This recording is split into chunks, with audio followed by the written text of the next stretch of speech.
शुरुआत करते हैं दोस्तों आज की न्यूज़पेपर की। हम एडिटोरियल वाले हिस्से के साथ में पहला जो एडिटोरियल यहाँ पर हम डिस्कशन करने वाले हैं वो EFIR से रिलेटेड है। नॉर्मली आपने FIR के बारे में सुना होगा।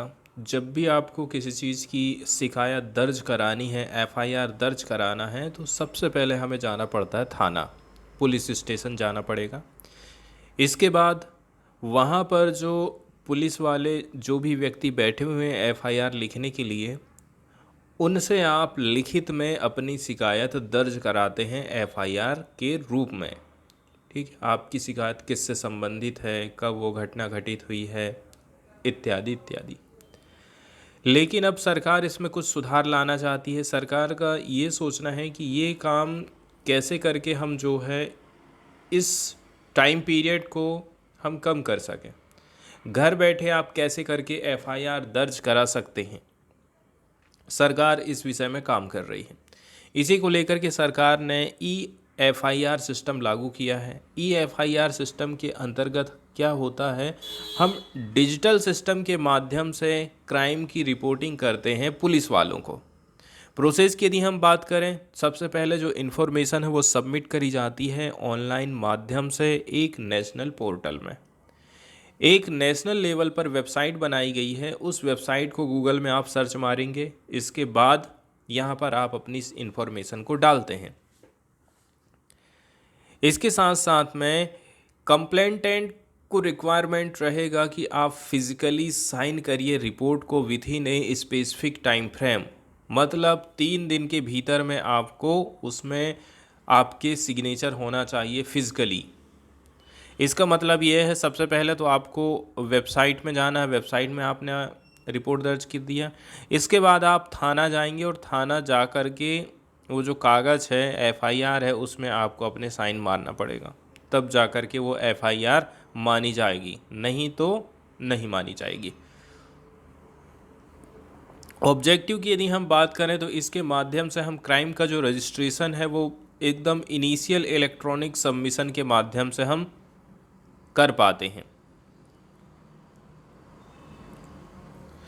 अब हम सीधे चलते हैं एडिटोरियल वाले हिस्से की तरफ और देखते हैं एडिटोरियल में कौन कौन सी बातें बताई गई हैं। अब यहाँ पर बात करी जाती है कॉग्निसेबल ऑफेंस के बारे में। कॉग्निसेबल ऑफेंस के बारे में बोला जा रहा है, ठीक है। तो अपराधों को हमने 2 कैटेगरी में बांट दिया है। एक होता है कॉग्निसेबल ऑफेंस और दूसरा होता है नॉन कॉग्निसेबल ऑफेंस।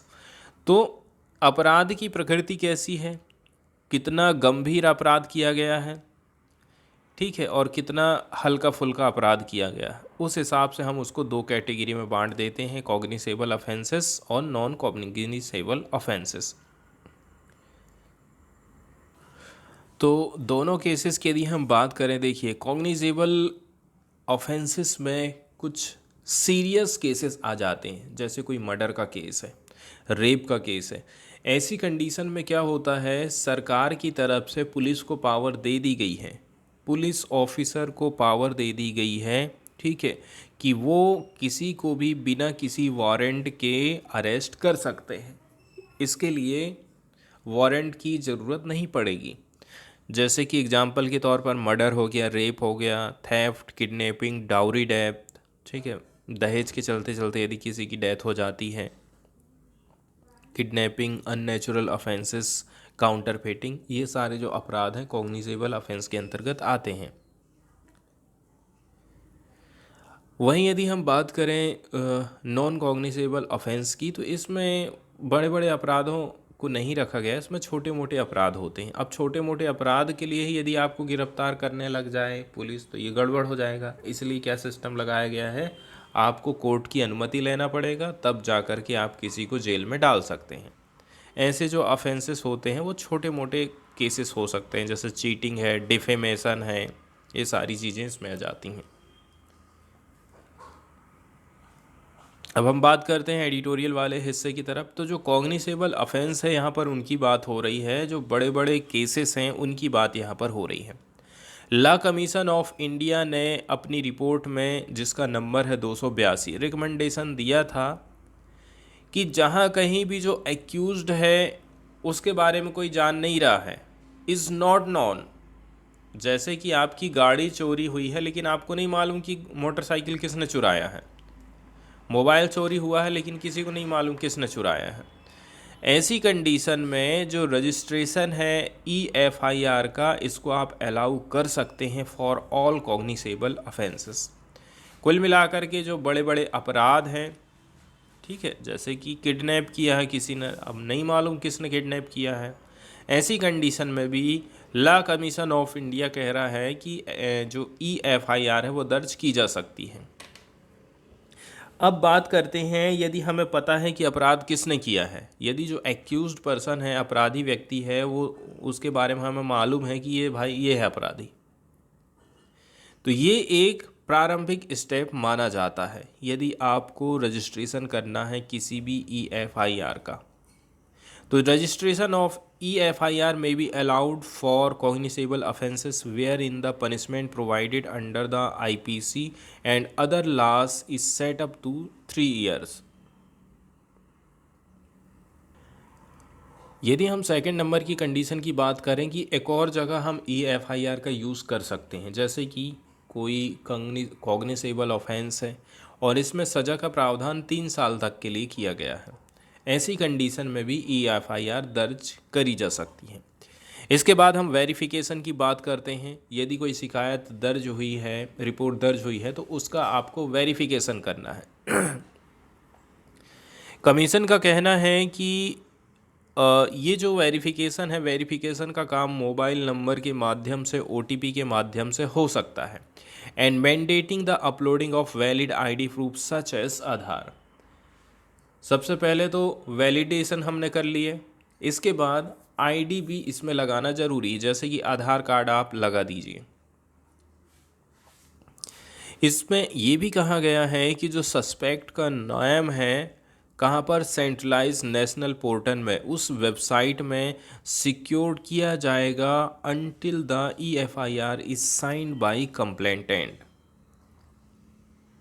मेरे सिग्नेचर होने तक उस अपराधी का नाम यहाँ पर वेबसाइट में दर्ज रहेगा।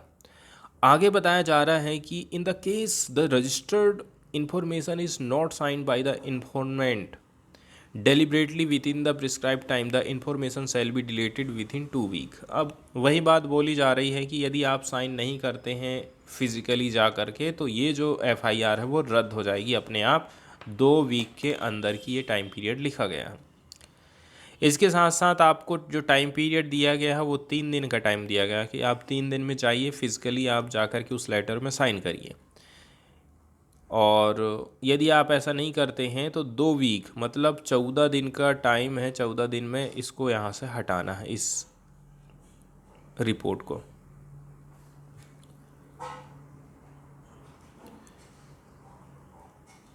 अब हम बात करते हैं कि यहाँ पर कुछ कुछ चीज़ें जो है क्लियर हो रही हैं। Whether a cognisable offence is made out as recommended. Cognisable offence के बारे में यहाँ पर बताया जा रहा है, इसके लिए जो प्रोसीजर है, तो रिपोर्ट कहती है, प्रोसीजर जो लेट डाउन करी गई है रिपोर्ट के लिए, उसमें कहा गया है कि जो पुलिस स्टेशन है वो चेक करेगा कंटेंट ऑफ इंफॉर्मेशन को इस वेबसाइट से, ताकि वो उसको वेरीफाई कर सके whether a cognisable offence is made out as recommended. जैसा कि आपने शिकायत दर्ज करी है उस हिसाब से ऑफेंसेस हो रहा है कि नहीं हो रहा है, इसके बारे में चेक किया जाएगा पुलिस स्टेशन के द्वारा। इसके बाद रिसीव किया जाएगा इन्फॉर्मेशन को be entered in the prescribe format with in 3 days. इसके बाद पार्टिकुलर जो फॉर्मेट है उस फॉर्मेट में आप इसको रिसीव करेंगे 3 दिन के अंदर में। अदर केसेस की यदि हम बात करें, जहां पर जो पनिशमेंट है वो 3 साल से ज़्यादा का प्रावधान करता है, जैसे कि 3 साल से ज़्यादा की जेल यदि किसी अपराध में बताई गई है, उस कंडीशन में क्या होगा। तो जो कन्वेंशनल मेथड चली आ रही है, पुरानी मेथड चली आ रही है, वो बताती है कि IPC के हिसाब से आपको फॉलो करना पड़ेगा। नेक्स्ट स्टेप जो रहने वाला है, जो पुलिस ऑफिसर है ये सिग्नेचर प्राप्त करेगा कंप्लेंट करने वाले व्यक्ति का 3 दिन के अंदर में, ताकि एफआईआर को रजिस्टर किया जा सके। और ऐसा नहीं होता है तो जो EFIR है सेल नॉट बी रजिस्टर्ड, इसको आप फिर रजिस्टर नहीं कर पाएंगे। इसके साथ साथ में रीज़न बताया जाएगा, and the said information shall be automatically deleted after 2 week from the portal. इसके अलावा ऑटोमेटिक वाला सिस्टम लगा दिए हैं कि 2 वीक के अंदर में ये रिपोर्ट डिलीट हो जाएगी। अब ये जो प्रोसीजर है उन केसेस के लिए दी गई है, ये जो प्रोसीजर है उन लोगों के लिए दी गई है, उन केसेस के लिए दी गई है जहाँ पर एक्यूज्ड जो है ज्ञात है, जहाँ पर पता है कि कन्फर्म यही व्यक्ति है। कुछ कुछ केस ऐसे रहते हैं जहाँ पर हमको पता नहीं रहता कि किसने किया है अपराध। अब हम बात करते हैं अन्य जगह इसका कैसा एग्जाम्पल चल रहा है। चूँकि जो कमीशन है उसने मेंशन किया है कि 8 स्टेट अभी भी जो है एफआईआर को यूज़ कर रहे हैं, EFIR को यूज़ कर रहे हैं, लेकिन इसमें कोई भी डिस्कशन नहीं किया गया है any of model adopted by those state, particularly the method of obtaining signature. इतना ज़रूर बताए हैं कि 8 स्टेट इसका यूज़ कर रहे हैं, लेकिन उन्होंने उनके मॉडल के बारे में कोई जानकारी नहीं दिया है और ना ही उन्होंने जानकारी दिया है कि सिग्नेचर आप कैसे करके प्राप्त कर रहे हैं। इसके कॉन्सेप्ट की यदि हम बात करें तो ये काफ़ी क्लियर है कि ये जो कॉन्सेप्ट ऑफ EFIR है ये कुछ भी नहीं है, केवल और केवल ऐसा है कि आप इन्फॉर्मेशन को ऑब्टेन कर रहे हैं इलेक्ट्रॉनिक मींस के माध्यम से, साधन के माध्यम से। इसके लिए सरकार ने नेशनल पोर्टल बना दी है। इसके बाद जो इन्फॉर्मेशन है या फिर कंप्लेंट है, साइन किया जाता है कंप्लेंटेंट के द्वारा physically within 3 days to convert the complaint into actual FIR। Online से ऑफलाइन में चेंज किया जाता है, उसके लिए 3 दिन का टाइम दिया है कि आप थाना जाइए और अपने सिग्नेचर करके आइए। अब यहाँ पर दिक्कत ये हो गई है, आज के समय में आप देखोगे आपकी सिम खो गई है और आपको थाना जाना है, FIR कराना है, तो पुलिस वाले 100-200 रुपये लिए बिना आपका FIR लिखते नहीं हैं। लाओ चाय नाश्ता पानी का खर्चा दे दो बोलते हैं। तो हर जगह घूस चल रहा है और घूस को कैसे करके रोक सकते हैं, तो ये ऑनलाइन माध्यम निकाला गया था। अब लेकिन अब बोल रहे हैं कि आपको साइन करने के लिए भी जाना है थाना, तो यहाँ पर फिर वो जो पैसा है कुल मिलाकर के आपसे लिया ही जाएगा। 5वें नंबर में बोला जा रहा है कि जो ऑनलाइन फैसिलिटी है will have only limited efficacy, लेकिन इसकी जो एफिकेसी है उतनी अच्छी नहीं मानी जा रही है। इसके साथ साथ में किसी भी प्रकार का जो इन्वेस्टिगेशन है वो किया जाए FIR के पहले, shall not be an investigation undertaken in the true spirit of the CRPC। तो आपने FIR दर्ज नहीं करे हैं, उसके पहले आपके अपराध की कोई जांच पड़ताल होने वाली नहीं है। बताया जा रहा है कि यहाँ पर कम से भी कम 2 प्रकार के बेनिफिट आपको प्राप्त हो सकते हैं यदि हमको कंप्लेंट इलेक्ट्रॉनिकली आती है। तो पहले नंबर की बात यह है,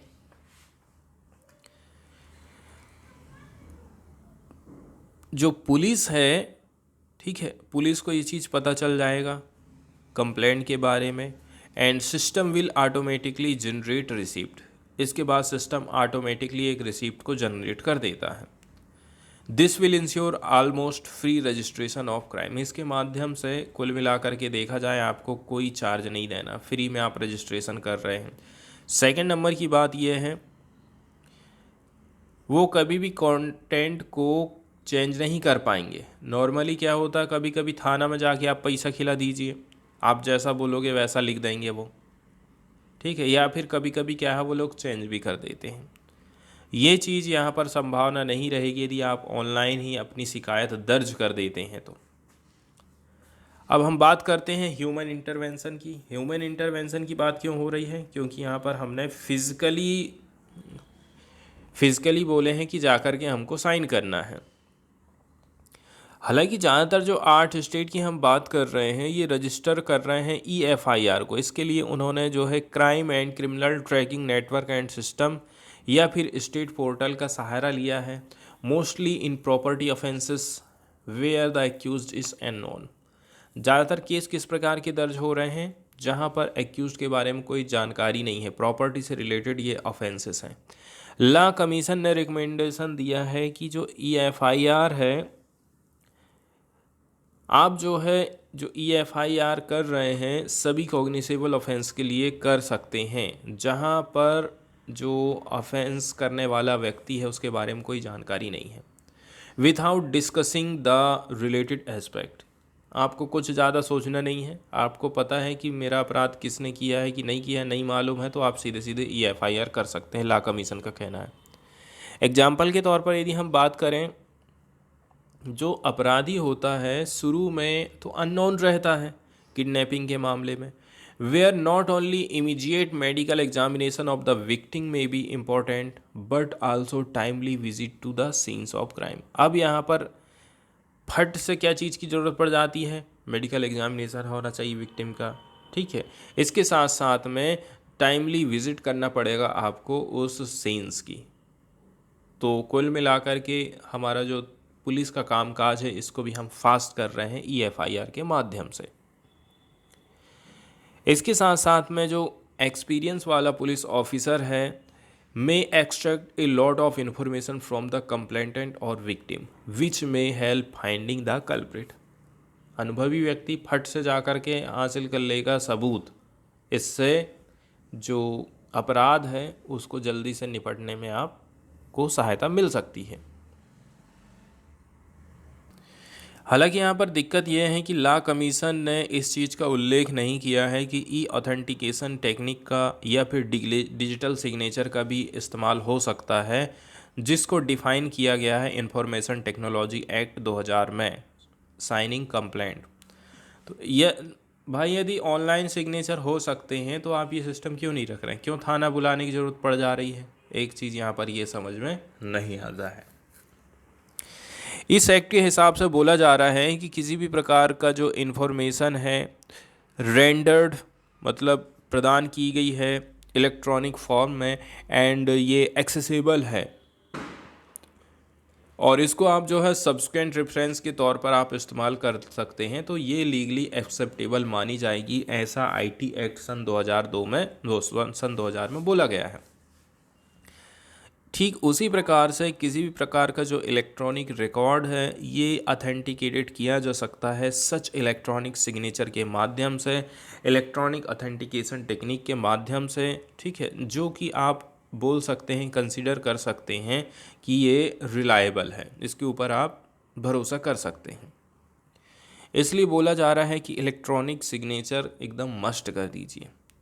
इस प्रकार से आप ये कह सकते हैं कि यदि जो पेपर बेस्ड साइंड कंप्लेंट है इसको यदि आपको रिप्लेस करना है इक्विवेलेंट डॉक्यूमेंट इलेक्ट्रॉनिक फॉर्म के माध्यम से, तो आपको जो है इलेक्ट्रॉनिक सिग्नेचर एफिक्स करना चाहिए या फिर ऑथेंटिकेशन टेक्निक का इस्तेमाल करना चाहिए, ठीक है, जिसको नोटिफाई किया जाता है गवर्नमेंट के द्वारा second schedule of the IT act में। फिर सन 2015 में ऑथेंटिकेशन टेक्निक जिसमें यूज़ किया गया था आधार KYC सर्विस, इसको नोटिफाई किया गया था सेकंड शेड्यूल में as a legally recognised technique, इसको लीगल माना जा गया था।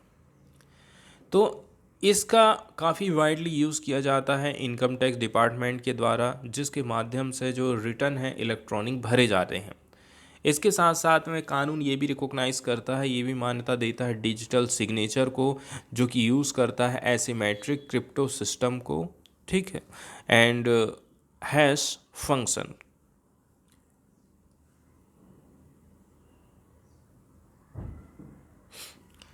इसके बाद हम चलते हैं सेकंड वाले एडिटोरियल की तरफ और देखते हैं सेकंड वाले एडिटोरियल किससे रिलेटेड है।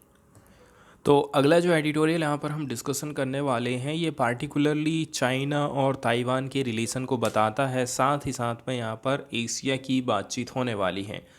India, China, Taiwan, Malaysia, Singapore, यहाँ पर सब की चर्चा होने वाली। यहाँ पर हम स्ट्रेट ऑफ मलक्का की बात करेंगे, तो मलेशिया और सिंगापुर दोनों के बीच में आप देख रहे हैं स्ट्रेट ऑफ मलक्का लोकेटेड है, और यदि आपको कहीं इधर से उधर जाना है तो इसके लिए आप कहाँ से होकर के जाएंगे, साउथ चाइना सी जाएंगे, साउथ चाइना सी से फिर ये स्ट्रेट ऑफ मलक्का होते हुए आप इंडिया की तरफ में जा सकते हैं, अंडमान सागर, बे ऑफ बंगाल में यदि आपको जाना है, थाईलैंड के साथ, बर्मा के साथ, बांग्लादेश के साथ में ट्रेड आपको करना है, तो ये आपका रूट हो सकता है।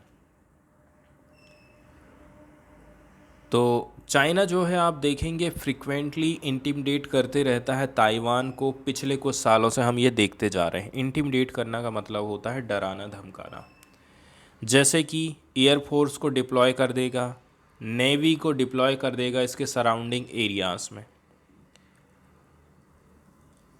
वहीं कुछ और अदर भी कुछ कुछ चीज़ें हैं, ठीक है। अब यहाँ पर क्वेश्चन खड़ा हो जाता है, whether India would take action in the strait of Malacca और Andaman sea in the event of a conflict between United State and China over Taiwan. Taiwan को लेकर के अमेरिका और चाइना के बीच में यदि किस प्रकार से कॉन्फ्लिक्ट होता है तो इंडिया का क्या स्टैंड रहेगा, इंडिया किस प्रकार से अपना रास्ता निकालेगा, क्या उसको एक्शन लेना पड़ेगा, यहाँ पर क्वेश्चन खड़ा होता है। सेकेंड नंबर की बात यह है इसका असर क्या क्या पड़ेगा। यदि स्ट्रेट ऑफ मलक्का या फिर अंडमान सागर में किसी भी प्रकार का स्पेक्यूलेटिव एक्शन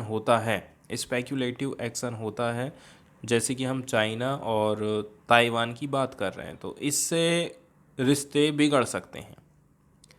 हमारे जो कमेरिकल शिपिंग है उधर से साउथ चाइना सी से आ रहे हैं, स्ट्रेट ऑफ मलक्का होते हुए इंडिया की तरफ में आ रहे हैं माल के लिए, ये चीज़ प्रभावित हो सकती, ब्लॉकेड उसमें लग सकता है। इसके साथ साथ में चाइना का जो की trade and energy sea line है ऑफ कम्युनिकेशन है, ये भी प्रभावित हो सकती है। मिलिट्री एक्शन हो सकता है अगेंस्ट चाइनीज़ नवल वेसल्स के ऊपर। लेकिन फैक्ट वाली बात यह है, कमेरिकल शिपिंग इसके साथ साथ में naval vessels of any country have a right to freedom of navigation on the high seas. High seas जैसे ही आप अपनी ज़मीन को छोड़ रहे हैं, कुछ 12 किलोमीटर 200 किलोमीटर चले गए हैं, उस एरिया में आपके जो जहाज़ हैं फ्री तरीके से शिपिंग कर सकते हैं। कुल मिलाकर के यदि आपके जो जहाज़ रोके जाते हैं तो ये कभी भी फीजेबल नहीं माना जाएगा। एग्जाम्पल के तौर पर यहाँ पर हम ट्रेड रूट की बात करें तो आप साउथ चाइना सी से इस प्रकार से Andaman sea, bay of Bengal, Bangladesh, Burma, Thailand, ये सारी कंट्रीज़ के साथ में कनेक्ट हो सकते हैं। नहीं तो फिर आपको घूमकर बहुत ज़्यादा जाना पड़ेगा, जो कि काफ़ी लंबा और खर्चीला हमारे लिए पड़ने वाला है। इसके साथ साथ में बोला जा रहा है कि यहाँ पर बहुत सारे कॉन्स्ट्रेंट भी अभी मौजूद हैं। कॉन्स्ट्रेंट मौजूद हैं मतलब बाधाएं मौजूद हैं। यदि हम इंडिया के ऑप्शन की बात करें स्ट्रेट ऑफ मलक्का की, पहले नंबर की बात यह है, यदि ब्लॉकेड लगाया जा रहा है, distant blockades away from the belligerent nations geographic can be challenged under international law. इस प्रकार का ब्लॉकेड यदि लगाया गया है ना, तो आप इंटरनेशनल नियम कानून का सहारा ले सकते हैं। सेकेंड नंबर की बात यह है, trade that passes through the strait of Malacca is not just China's economic energy life line. तो खाली आप ये नहीं कह सकते हैं कि यहीं से चाइना अपना पूरा का पूरा एनर्जी और इकोनॉमी को चला रहा है। इसके साथ साथ में यहाँ पर आप देखेंगे Japan, south Korea, even India, ये खुद आप इसी जगह से अपने माल को गुजार रहे हैं। आप चाइना ही अकेले को नहीं बोल सकते कि चाइना ही का माल यहाँ से गुजर रहा है। थर्ड नंबर की बात ये है, जो स्ट्रेट ऑफ मलक्का का चैनल है ना, काफ़ी लंबा माना जाता है, लगभग 500 मील है। एंड इसमें इन्वॉल्व है सोवरनिटी ऑफ अदर स्टेट जैसे कि इंडोनेशिया, मलेशिया, थाईलैंड, सिंगापुर, ये भी काफ़ी बुरी तरह से प्रभावित होने वाले हैं। अब ये यहाँ से यदि जा रहे हैं आ रहे हैं तो इनकी कुछ ना कुछ कमाई होती है। इसलिए जो अफेक्टेड कंट्रीज़ हैं ये कभी भी नहीं चाहेंगे कि नवल ब्लॉकेड यहाँ पर लग जाए। चौथे नंबर की बात यह है, जो कमेरिकल शिपिंग है ये काफ़ी एक्सट्रीमली कॉम्प्लेक्स हो जाता है आइडेंटिफाई करने में, in the term of sovereignty of vessel, flag, registration, insurance and ownership of cargo. Commercial shipping को लेकर के बोला जाता है कि इसका जो वेसल्स का सोवरनिटी है, फ्लैग है, रजिस्ट्रेशन है, इन सब चीज़ों को लेकर के काफ़ी कॉम्प्लेक्स कंडीशन बन जाती हैं। एंड ज़्यादातर ये जो चीज़ें होती हैं वो मल्टीनेशनल नेचर की रहती हैं। And can also be changed as convenient through transshipment at any port of South East Asia. 5वें नंबर की बात बोली जाती है कि एक फैक्ट है इसके अलावा ये काफ़ी डिफ़िकल्ट हो जाता है चाइना के ट्रेड एनर्जी सप्लाई को रोकना। एडिशनल रियलिटी ये है कि even if strait of Malacca को आप चोक कर देंगे, shipping can take a detour either through the Sunda और Lombok strait to reach China. कुल मिलाकर के यहाँ आप रोक भी दिए हैं तो कुछ और रास्ते निकल कर के आ गए हैं, जैसे कि सुंडा के माध्यम से, लोम्बोक स्ट्रेट के माध्यम से आप चाइना जा सकते हैं।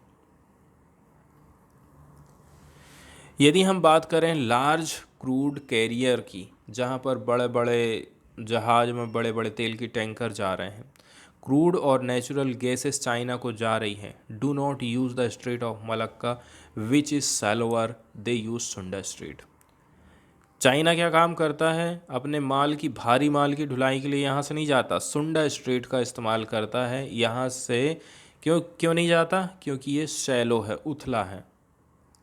6वें नंबर की बात यह है, चाइना के पास में खुद बहुत बड़ा फ्लोटिंग स्ट्रेटजिक पेट्रोलियम रिजर्व मौजूद है, जो कि इसको मदद करने वाला है डिस्रप्शन की कंडीशंस में, especially growing overland energy supply from Russia and Central Asia.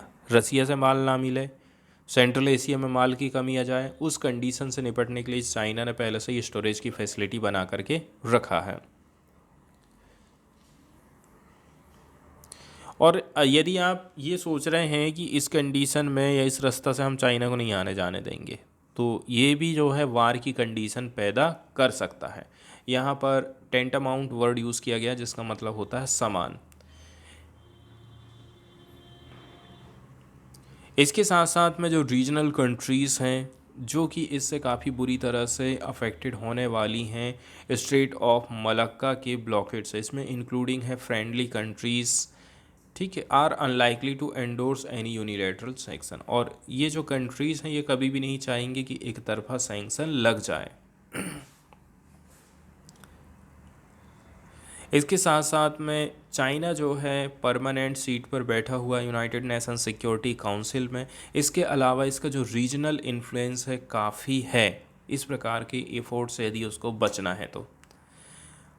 अब हम बात करते हैं पास्ट से हमने क्या चीज़ सीखा है। ये काफ़ी रिलेवेंट हो जाता है इस चीज़ को नोट करना कि जो first and second world war रहा था, उस समय जो नेवल ब्लॉकेड लगाया गया था, सैंक्शन लगाए गए थे, तो इससे कैसे दुनिया प्रभावित हुई थी।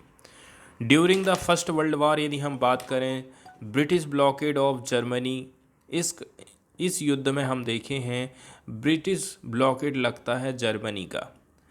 ये 1914 से 1919 तक चला था। साथ Germany retaliating against British shipping on high sea with its submarine with deadly effect.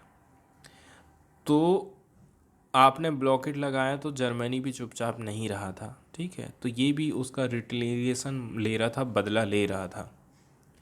इसके बाद इसी प्रकार का जो डेवलपमेंट है, जैसे कि कब हुआ था, बैटल ऑफ जटलैंड 1916 में, and sinking of US merchant vessel by German U boat eventually drove the US into first world war. German ने यूएस के जहाज़ को डुबा दिया, इसी के चलते चलते फर्स्ट वर्ल्ड वार में यूएस कूद गया। सेकेंड वर्ल्ड वार की यदि हम बात करें तो यूएस इमर्ज होके आया था, US had embargoed stop Japan's energy supply, which ran through the maritime common, which probably played a key role in the Japan's decision to launch the attack on Pearl Harbor in December। अब second world war में क्या हो गया, America ने छेड़ दिया Japan को, और जापान का फिर दिमाग ख़राब हुआ तो उसने पर्ल हार्बर में अटैक किया था दिसंबर 1941 में।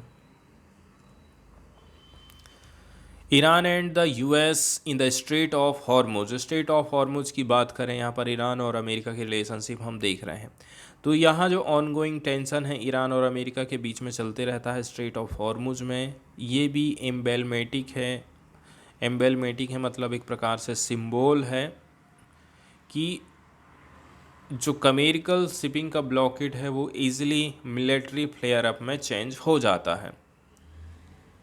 यहाँ पर ईरान अटेम्प्ट करता है कि वो डिसरप्ट करेगा passage of internationally flagged oil tanker को जाने नहीं देगा। इसने इमीडिएट तरीके से एस्केलेट कर दिया है इस सिचुएशन को, with US responding by sending its naval and air asset in the region to confront the Iranian vessel. और इधर अमेरिका फिर अपनी तरफ से सेना भेजना चालू कर देता है। कॉन्फ्लिक्ट सिनारियोज़ की यदि हम बात करें तो जो लार्जर क्वेश्चन यहाँ पर उठ कर के खड़ा होता है वो स्ट्रेट ऑफ मलक्का को लेकर के है। अभी तक इसका आंसर आया नहीं है, ये चीज़ यहाँ पर निकालना ज़रूरी है। इंडिया का जो स्ट्रेटजिक पार्टनर है स्पेशली अमेरिका, क्या ये सपोर्ट करेगा किसी भी प्रकार के इंट्राडिक्शन को? इंट्राडिक्शन हम किसको बोल रहे हैं? हस्तक्षेप को, चाइनीज़ वेसल्स को, in a bilateral conflict between India and China. India और चाइना के बीच में कॉन्फ्लिक्ट होगा तो अमेरिका की क्या पोजीशन रहेगी, अभी तक ये चीज़ क्लियर नहीं हो पाया है।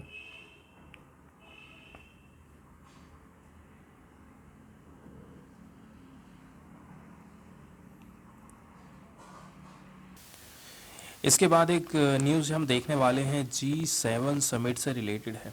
अभी हाल फिलहाल में देखा जाए G7 का जो समिट है 2023 में ये आयोजन किया गया था, किया जा रहा है 2023 का जापान के हिरोशिमा जगह में। वहीं यदि हम बात करें G7 का जो समिट है 2024 में ग्रुप ऑफ 7 जिसको बोलते हैं, इसकी जो प्रेसिडेंसी है वो इटली के द्वारा की जाएगी। जगह का नाम है पुगलिया। ठीक है, तो पुगलिया में इसका आयोजन किया जाना है। अब हम बात करते हैं न्यूज़ की। तो अभी हाल फिलहाल में इसका जो सम्मेलन चल रहा है जापान में, यहाँ पर चर्चा करी जाती है कि इजराइल और पैलेस्टाइन के बीच में जो युद्ध चल रहा है, इससे जो ह्यूमैनिटेरियन कंडीशन पैदा हुई है, मानवीय जो कंडीशन यहाँ पर पैदा हुई है, मेडिकल की, खाने की, ईंधन की, ये सारी चीज़ों की आपूर्ति हम कैसे करके कर सकते हैं। इस मामले में यदि देखा जाए ना तो अमेरिका कुल मिलाकर के हमेशा अपना ही फ़ायदा देखता है। वो चाहता तो युद्ध रुकवाने में बहुत मदद कर सकता था, लेकिन उसने इजराइल को हमेशा उकसाया है। और उकसाने का कारण ये है कि ले लो मैं ये दे रहा हूँ, ये लो मैं वो दे रहा हूँ, इससे मारो उसको, ताकि अपना जो हथियार है वो बिक्री कर सकते। यही कंडीशन रसिया और यूक्रेन के बीच में जब चल रही थी उस समय भी उसने यही काम किया है। वो युद्ध रोकने की अपील नहीं कर रहा, उल्टा यूक्रेन को बोल रहा है ये लो, ये वाली बंदूक से मारना, उसकी तो बंदूक बिकना है। अब G7 की जो समिट है इस बार इसका आयोजन किया जा रहा है जापान में। G7 के फॉरेन मिनिस्टर्स की बैठक हुई थी वेडनेसडे के दिन। उन्होंने कहा है कि हमें ह्यूमैनिटेरियन सहायता पहुंचाने की ज़रूरत है इजराइल और हमास के बीच में जो वार चल रहा है। इसके साथ साथ में ब्रॉडर फ्रीज प्रोसेस के लिए हमें काम करना चाहिए, ऐसा इनका कहना है।